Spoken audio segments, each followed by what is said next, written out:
Channel. आज हम start करेंगे class 9 chapter number 5 introduction to Euclid geometry की एक्सरसाइज 5.1। लास्ट वीडियो में मैंने आपको इंट्रोडक्शन पार्ट खत्म करवाया था। इंट्रोडक्शन पार्ट में मैंने इस चैप्टर से रिलेटेड सारी बेसिक चीजें क्लियर कर दी थी कि इस चैप्टर में क्या क्या है, क्या क्या नहीं है, सारे एक्सियोम, सारे पोस्टुलेट मैंने बताए थे। अगर आपने अब तक वो वीडियो नहीं देखी है जाकर जरूर देखिएगा, उसका लिंक मैं डिस्क्रिप्शन बॉक्स में ऐड कर दूंगी। क्योंकि इंट्रोडक्शन वाली वीडियो देखे बिना अगर आप ये चैप्टर करोगे तो थोड़ी सी मुश्किल तो होगी, क्योंकि आपको इस चैप्टर से रिलेटेड कंसेप्ट क्लियर नहीं होंगे, तो आपको वीडियो देखनी पड़ेगी। और एक और बात, अगर आप मेरे चैनल पर नए हैं तो मेरी वीडियो को एंड तक देखिएगा और मेरी वीडियो को लाइक, शेयर एंड कमेंट जरूर करिएगा और सब्सक्राइब करना बिल्कुल भी ना भूलिएगा मेरे चैनल को। चलिए स्टार्ट करते हैं exercise 5.1। Question number 1, Which of the following statements are true and false? बताना है कौन सी स्टेटमेंट ट्रू है, कौन सी फॉल्स है और हमें उसका रीजन भी देना है। Only one line can pass through a single point. एक सिंगल पॉइंट से क्या एक ही लाइन पास कर सकती है, इसके बारे में मैंने आपको बताया था।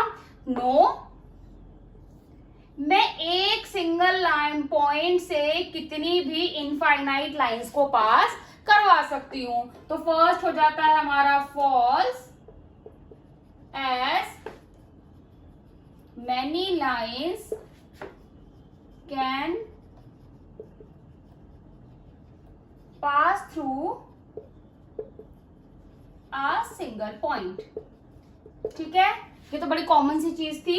सेकंड पे आते हैं, there are an infinite number of lines pass through a two distinct points। मेरे पास दो डिस्टिंक्ट पॉइंट्स हैं, तो इससे क्या मैं बहुत सारी लाइंस को, इनफाइनाइट लाइंस को पास कर सकती हूँ। नो, फॉल्स है।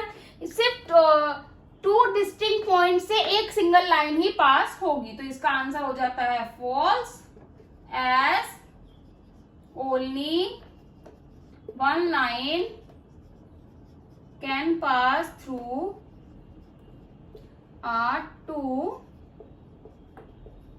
Distinct point. ठीक है, थर्ड पे आते हैं, a terminated line can pass through indefinitely on both sides. ये हो गई मेरी टर्मिनेटेड लाइन, ये ए पॉइंट है, ये बी पॉइंट है। क्या मैं इसको आगे तक बढ़ा सकती हूँ दोनों साइड से? यस, बढ़ा सकती हूँ, बिल्कुल। तो ये क्या हो जाता है मेरा true. Yes, we can produced from both sides. इन सब के बारे में मैंने आपको इंट्रोडक्शन वाले पार्ट में बताया था। ठीक है, चलिए इसका फोर्थ पार्ट स्टार्ट करते हैं। If two circles are equal then their radius are equal. ये तो बहुत कॉमन सी चीज है। मैंने बोला ये दोनों जो सर्कल हैं ये इक्वल है, इनका एरिया, सरकमफ्रेंस सब अगर इक्वल है तो इनके जो रेडियस होंगे तो वो भी तो आपस में इक्वल ही होंगे। जब बोल दिया है कि दोनों सर्कल आपस में इक्वल हैं तो मतलब क्या होगा, उनका रेडियस भी इक्वल होगा। तो मैं यहां पर लिखूंगी true, to circles have equal area then they will have equal radii। अगर दो एरिया, दो सर्कल्स का एरिया, सरकमफ्रेंस सब कुछ इक्वल है तो उनका रेडियस भी क्या होगा, इक्वल ही होगा। फिफ्थ पार्ट, इन फिगर 5.9 ये फिगर दी हुई है हमें क्वेश्चन में। ए बी जो इक्वल है पी क्यू के, पी क्यू जो इक्वल है एक्स वाई के, देन क्या ए बी इक्वल होगा एक्स वाई के। इसको मैंने आपको एक एग्जांपल से भी समझाया था इंट्रो में। मैंने बोला ए 5 है, ए इक्वल बी है, बी इक्वल सी है, तो देन ए इक्वल सी होगा। अगर मैंने बोला ए 5 है तो बी भी क्या होगा 5, क्योंकि ए इक्वल बी है। अगर बी 5 है तो सी भी क्या होगा 5, क्योंकि बी इक्वल सी है। तो इस हिसाब से सी भी किसके इक्वल हो जाएगा 5, क्योंकि ये दोनों भी आपस में क्या है 5। तो ये क्या हो जाता है इससे, true things which are equal to same things and equal to each other. अगर दो थिंग्स आपस में क्या है, इक्वल है, तो अदर वन भी क्या होगी, आपस में इक्वल ही होगी। ये मैंने आपको एक्सियोम भी पढ़ाया था इसका। ठीक है, चलिए इसका सेकंड क्वेश्चन स्टार्ट करते हैं। Question number 2, give a definition for each of the following terms. there are other terms that are need to be defined. First, what are they and how am I to define them? हमें इस question में कुछ terms दी गई हैं, हमें उसकी definitions बतानी है, और एक और चीज कही गई है, अगर इनके अलावा कोई डेफिनेशन है जिसको हमें पता होना चाहिए तो हमें उसको भी डिफाइन करना है, और उसको हम डिफाइन कैसे करेंगे? फर्स्ट ऑफ ऑल जो क्वेश्चन में डेफिनेशंस दी गई हैं पहले हम लोग वो डिस्कस करते हैं, ठीक है। सबसे पहली डेफिनेशन है क्वेश्चन में पैरेलल लाइंस। सबको पता होगा ये बहुत बेसिक चीज है, बट मैंने यहाँ पर आपके लिए डेफिनेशन प्रोवाइड कर दी है।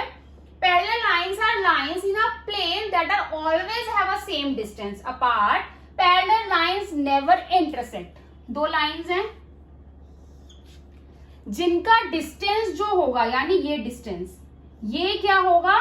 सेम होगा। वो क्या होती है? हमारी पैरेलल लाइंस, जो हमारी आमने सामने होती हैं। इसको मैं यहां से कितना भी बढ़ा लूं, यहां से कितना भी बढ़ा लूं, बट पैरेलल लाइंस कभी भी आपस में इंटरसेक्ट नहीं होती हैं। ये कितनी भी बढ़ जाएंगी दोनों साइड से, बट ये कभी भी इंटरसेक्ट नहीं करेंगी, ठीक है। ये होगी पैरेलल लाइन की डिफाइन। सेकेंड आता है परपेंडिकुलर लाइंस।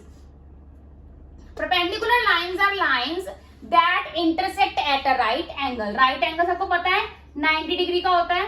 परपेंडिकुलर लाइंस वो लाइंस होती हैं जो एक दूसरे को 90 डिग्री पर इंटरसेक्ट करती हैं। मैंने बोला ये एक लाइन है, ये दूसरी लाइन इसके ऊपर इंटरसेक्ट है, तो यहां से भी 90 डिग्री बना रही है और ये यहां से भी 90 डिग्री बना रही है। तो परपेंडिकुलर लाइंस जब इंटरसेक्ट करती हैं आपस में तो वो क्या बनाती हैं? राइट एंगल 90 डिग्री, ठीक है। Third part, line segment. A segment is a piece or a part of a line having two end points। यानी कि लाइन सेगमेंट लाइन का एक पार्ट है जिसके दो एंड पॉइंट्स होते हैं। Unlike a line segment has a definite length। और लाइन सेगमेंट की एक डेफिनेट लेंथ होती है। मैंने बोला ये एक लाइन है, लाइन को आप आगे पीछे से कितना भी बढ़ा सकते हो, ठीक है। जो लाइन सेगमेंट मैंने बोला यहां से इतना पार्ट है लाइन का, ये जो लाइन सेगमेंट होती है वो लाइन का ही एक पार्ट होती है, उसके टू एंड पॉइंट्स होते हैं और इसकी डेफिनेट लाइन लेंथ होती है 5 सेंटीमीटर, 6 सेंटीमीटर, 2 सेंटीमीटर, कितनी भी। और इसको हम लोग आगे नहीं बढ़ा सकते हैं क्योंकि हम लोग लाइन को आगे बढ़ा सकते हैं, ठीक है। चलिए इसका फोर्थ पार्ट करते हैं। रेडियस ऑफ अ सर्कल, बहुत ही कॉमन सी ही डेफिनेशन, सभी को पता है इसके बारे में। The distance from the centre point two any and points of the circle. ये मेरा एक सर्कल है, सर्कल के जो सेंटर से मैं इसके एंड पॉइंट यानी सर्कमफ्रेंस बोलो, एंड पॉइंट बोलो, कहीं तक भी मैं टच करूंगी तो ये क्या बनाएगा? मेरा रेडियस बनाएगा। यानी सेंटर से लेकर जो एंड पॉइंट तक के बीच का डिस्टेंस होगा वो मेरा क्या होगा? रेडियस होगा। बहुत ही सिंपल से डिफाइन की है। Square, a quadrilateral in which all the four angles are right angle and all the four sides are equal। ये भी सभी को पता है। स्क्वायर एक ऐसी क्लोज्ड फिगर जिसके चारों एंगल कितने डिग्री के हो? 90 डिग्री के हो, और जिसकी चारों साइड्स आपस में क्या होती हैं? इक्वल होती हैं। वो क्या होते हैं? हमारा स्क्वायर।